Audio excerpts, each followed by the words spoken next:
Bonjour à tous, on se retrouve aujourd'hui sur ce 12e épisode dans la vie d'un consultant SEO. L'objectif de ce genre de vidéo, donc c'est un format authentique où il n'y a pas de cut et je vous dévoile vraiment les veilles SEO que j'ai fait tous les jours, ce sur quoi j'ai travaillé dans la journée et mes cycles de Pomodoro s'il y en a, et aussi du coup mon suite positionnement de mots-clés sur mes différents sites. Et ça, du coup, du lundi au vendredi de manière authentique, sans cut. Donc, c'est parti. Sur cette première vidéo, c'est une vidéo de Income Stream qui parle de, du coup, ce qu'on appelle en anglais des quantifiers. Donc, c'est 2024, 2025, etc. Il explique l'utilité de cette approche dans cette courte vidéo et c'est toujours utile, notamment si vous faites par exemple de l'affiliation ou autre, de pouvoir préciser 2024, 2025, par exemple, meilleur casque sans fil 2024. Eh bien, c'est toujours pertinent de pouvoir ajouter ce petit truc à la fin, du coup, dans vos recherches, et toujours regarder par contre s'il y a bien une requête associée à ça, en tout cas pour éviter de faire des articles de blog qui rankent sur rien. Donc c'est important de regarder ça, il explique tout ça dans sa vidéo.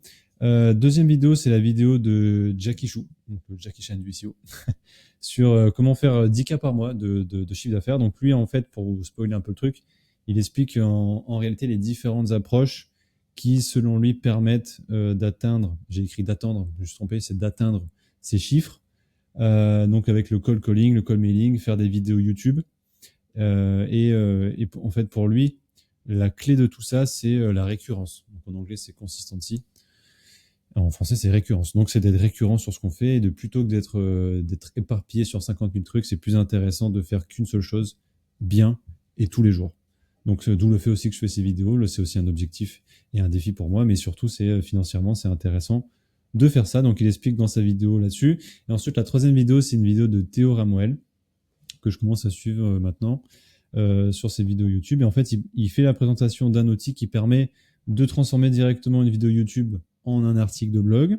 L'outil a l'air prometteur et surtout fonctionnel, donc à tester. Néanmoins, pour ma part, ce que j'aime bien faire, c'est pouvoir récupérer le transcript d'une vidéo à la mano et faire moi-même la transformation de l'article de blog, de vidéo en article de blog avec un prompt custom en passant par Claude AI. Et en fait, ça me permet de bien gérer ma construction sémantique avec une optimisation LSI, donc le champ sémantique correct, et aussi NLP dans mon texte. NLP, c'est tous les mots qui vont permettre à l'intelligence artificielle d'avoir un contenu qui paraît humain. Donc, à ne pas confondre avec les marqueurs de l'intelligence artificielle. Donc, il est important en outre, etc., etc. Là, NLP, en fait, optimiser un texte avec du LSI et du NLP, ça aide vraiment à avoir des textes qui se référencent correctement et qui sont surtout lisibles pour un mot-clé. Donc, c'est vraiment ce que je vous conseille de travailler. Et du coup, là, donc, il explique son outil, là, que c'est Blog Fox. Honnêtement, je trouve pas ça pertinent de sortir un billet pour ça, mais bon, si vraiment vous avez une masse vidéo à faire, ça peut être pertinent. Enfin, une vidéo à transformer de vidéo en blog. Et ensuite, la dernière vidéo, c'est la vidéo de Léo Poitvin, que je suis maintenant souvent tous les mercredis sur ses lives et tout, j'adore. Donc voilà, en tout cas, si vous voulez le regarder, allez-y. Et donc, c'est au sujet des méthodes gratuites pour obtenir des backlinks. Donc, il présente 6 méthodes pertinentes, même si à mon sens, elles s'appliquent essentiellement pour de gros sites ou alors un site qui a une certaine visibilité, notamment pour les méthodes sur les définitions qu'il explique dans sa vidéo.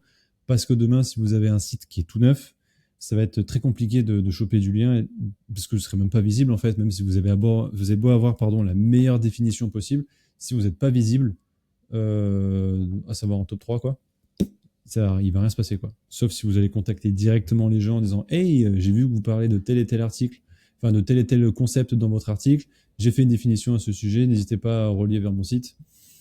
Ça peut fonctionner, mais bon, c'est complexe, je trouve. Voilà. Donc, en tout cas, cette vidéo, elle est là. Aujourd'hui, j'ai travaillé donc du coup sur la présentation de mon audit SEO de 9h à 11h. C'était la deuxième partie et avant, il y avait encore une première partie qui a duré 2 heures. Donc, c'est une présentation d'audit de 4 heures. C'est un audit qui est dense, c'est un audit pour un site e-commerce et dedans, il y a toutes les clés pour que son site perf de fou. Vraiment, toutes les clés. C'est-à-dire que sur les 4 heures de présentation, c'est vraiment, je pense qu'il y a tout pour que ça fonctionne. Et à voir du coup comment ça évolue là-dessus et s'il est partant pour qu'on parte sur un accompagnement pour le mois prochain. Un accompagnement plutôt qui ressemblerait plutôt à un coaching plutôt qu'un accompagnement parce qu'en réalité, le SEO, il veut le faire lui-même. Donc moi, j'arrive plus avec une approche de coaching où on me dit « Ah, ben, j'ai tel et tel problème, qu'est-ce qu'on fait ?» plutôt que je fasse moi et que lui gère autre chose. c'est lui qui va le faire. Et deuxièmement, j'ai fait un paramétrage de Rank Tracker, donc qui est l'outil que j'utilise quotidiennement pour suivre le positionnement de mes mots-clés. Parce qu'en fait, le problème, c'est que l'outil, comment il est paramétré, en fait, ça passait par l'IP de l'outil, qui en fait est l'IP américaine. Ce qui est stupide. Donc j'avais des positionnements de mots-clés qui étaient totalement à l'inverse de ce que moi j'avais de mon côté quand j'utilise d'autres outils. Par exemple, quand je prends SEMrush pour regarder le positionnement d'un mot-clé pour le mot-clé, quoi. J'avais pas le même positionnement, donc ça m'allait pas. Donc du coup, j'ai réglé le problème au niveau de ce tracking-là avec l'IP et j'ai commencé à chercher d'autres outils pour qu'ils soient un peu plus pertinents. Donc j'ai trouvé SpiceRP. Ça a l'air pertinent. Je vais voir quand même ce que ça donne. Je vais voir si mon outil là maintenant, en faisant le paramétrage, est plus juste. Parce qu'il y a des mots-clés où il n'est pas encore juste sur ce que moi j'ai. Mais en tout cas, à voir ce que ça donne là-dessus. Au niveau de mes cycles de Pomodoro, j'ai pas eu de concentration précise sur des dossiers. Ça a vraiment été de la veille. Ça a été la construction de cet épisode 12. Mais ça a été aussi voilà, de beaucoup de veille et du coup aussi du paramétrage. Mais on va voir ensemble rapidement les mots-clés, donc sur les différents sites sur lesquels je travaille. Donc très rapidement, hop, j'ouvre Jacmé. Donc ici, voilà, on a, je vais décaler ma tête là, hop là. Et donc voilà, on a quand même une évolution sur fabricant de ressorts plats et fabricant lame de ressort. On a pris des positions et fabricant de ressorts de traction. Où là-dessus, avant, on avait des problèmes pour avoir la bonne URL qui se positionne, mais maintenant, ce n'est plus le cas, donc tant mieux. Et voilà, fabricant de ressorts de torsion, où c'est là, on a maintenant le souci avec l'URL, mais le problème avait été corrigé avec les backlinks. Donc je pense que ce problème-là va se corriger par la suite avec les backlinks. Voilà, donc ça c'était le premier site. Ensuite, on a le site de ma femme qui est ostéopathe. Enfin, ostéopathe, il n'y a pas la liaison qui se fait. Ostéopathe, ça n'existe pas. Elle est ostéopathe à Saint-Imier, donc si vous avez besoin de soins ostéopathiques, n'hésitez pas à la contacter. Donc voilà, donc là on a ces mots-clés, c'est ce mot-clé-là, là, ostéopathe Cessin, donc qui est aussi une ville dans laquelle elle fait du domicile. En fait, elle n'est pas 37e, elle est 18e. Et je comprends pas comment l'outil fonctionne, j'ai l'impression que son cerveau il est un peu cramé à l'outil. Entre guillemets, parce qu'il n'y a pas de cerveau. Mais en tout cas, il est 18e, elle est 18e, pardon. La page est 18e plutôt que d'être 37e, donc je comprends pas d'où ça sort. Par contre, le reste, c'est plus ou moins représentatif. Quand je passe par SpiceRP, c'est plus ou moins représentatif de ce que j'ai et de ce qu'a SpiceRP. En fait, SpiceRP a vraiment un classement qui correspond à ce que moi je trouve. Et lui, l'outil que j'utilise a par moment des trucs pas trop tout à fait précis. Donc bon, à voir comment ça donne sur la suite. Et voilà, donc sur combien de temps durent les douleurs après une séance d'ostéopathie, il m'a mis premier, mais je ne suis pas premier, je suis deuxième. Et comment devenir ostéopathe, apparemment, j'ai été... donc quand il écrit déclassé, que je sais que je suis au-dessus de 50. Donc à voir ce que ça donne là-dessus. Ensuite, pour Sky Success, hop. Donc là, on a un petit peu de perte de position sur formation hôtesse de l'air. Et sur formation steward, on a pris une position. Et là-dessus, on est legit on a le bon positionnement. PNC, on est 11e en fait 11e et 18e, on est précisément. 11e page d'accueil et 18e la bonne page que je veux. Donc il y a 2 pages qui se poussent sur ce mot-clé-là et je pense qu'à un moment Google va faire un choix. J'espère qu'il va faire le bon choix du coup. Et mon dernier client, donc le client Transimo, qui est une agence immobilière à Sarlat-la-Canéda, on est toujours 5e. Donc je regarde de mon côté, des moments il est 2e, des moments il est 1er, des moments il est 4e. Donc ça veut dire que cette SERP-là, elle fluctue de fou et qu'à l'instant T, il a fait sa recherche, mais ça fluctue. Donc c'est pour ça que je m'inquiète pas de me dire qu'il est 5e. Tant que j'ai pas un truc où il est 45e alors que moi je le vois 5e, je m'inquiète pas. Et voilà, on a Viager Sarlat qui a un petit peu bougé aussi. Et pour rappel, ces pages-là n'ont pas... Enfin, elles ont une utilité en SEO, mais comme il n'y a pas assez de références et que la SERP surtout ne fait pas remonter des agences, mais plutôt des annuaires, Se Loger, Bien Ici, etc.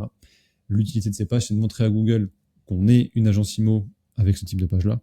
Mais surtout, c'est commercialement que c'est plus intéressant de faire venir le client directement sur ces pages-là par la suite. Et enfin, on a les pages informationnelles. Donc là, j'ai le bon positionnement. Donc sur les vidéos précédentes, j'avais un positionnement qui était un peu faux. Donc j'avais vu que quel papier garder après vente appartement. Eh ben en fait, on était à ce moment-là sorti d'après mon outil de la SERP, mais moi je nous voyais 9e. Et donc là, on a quelque chose de plus précis parce que du coup, l'outil passe par mon IP avec une approche humaine intelligente qui est écrite dedans, donc c'est-à-dire qu'il va éviter de faire 10 000 recherches d'un coup pour me faire ban IP, quoi. Et surtout, il y a un CAPTCHA qui est résolu automatiquement. Mais en tout cas, là, on a le bon positionnement, donc 12e et 14e, et à voir comment ça évolue par la suite, tout ça. Hop, je remets ma tête. Si vous êtes resté jusqu'au bout, je vous remercie infiniment de pouvoir continuer à regarder mes vidéos. Franchement, c'est trop cool. N'hésitez pas, si vous avez une question, à le mettre en commentaire. Si la vidéo vous a plu, à mettre un like. Si vous voulez qu'on travaille ensemble, n'hésitez pas à me contacter directement via mon profil Malte, ou alors à taper Yonis Briol dans Google et à m'appeler directement, ou à m'envoyer un SMS aussi. Ça fonctionne. Voilà, je vous remercie d'avoir regardé cette vidéo, et puis on se dit à lundi. Passez un excellent week-end, et ciao.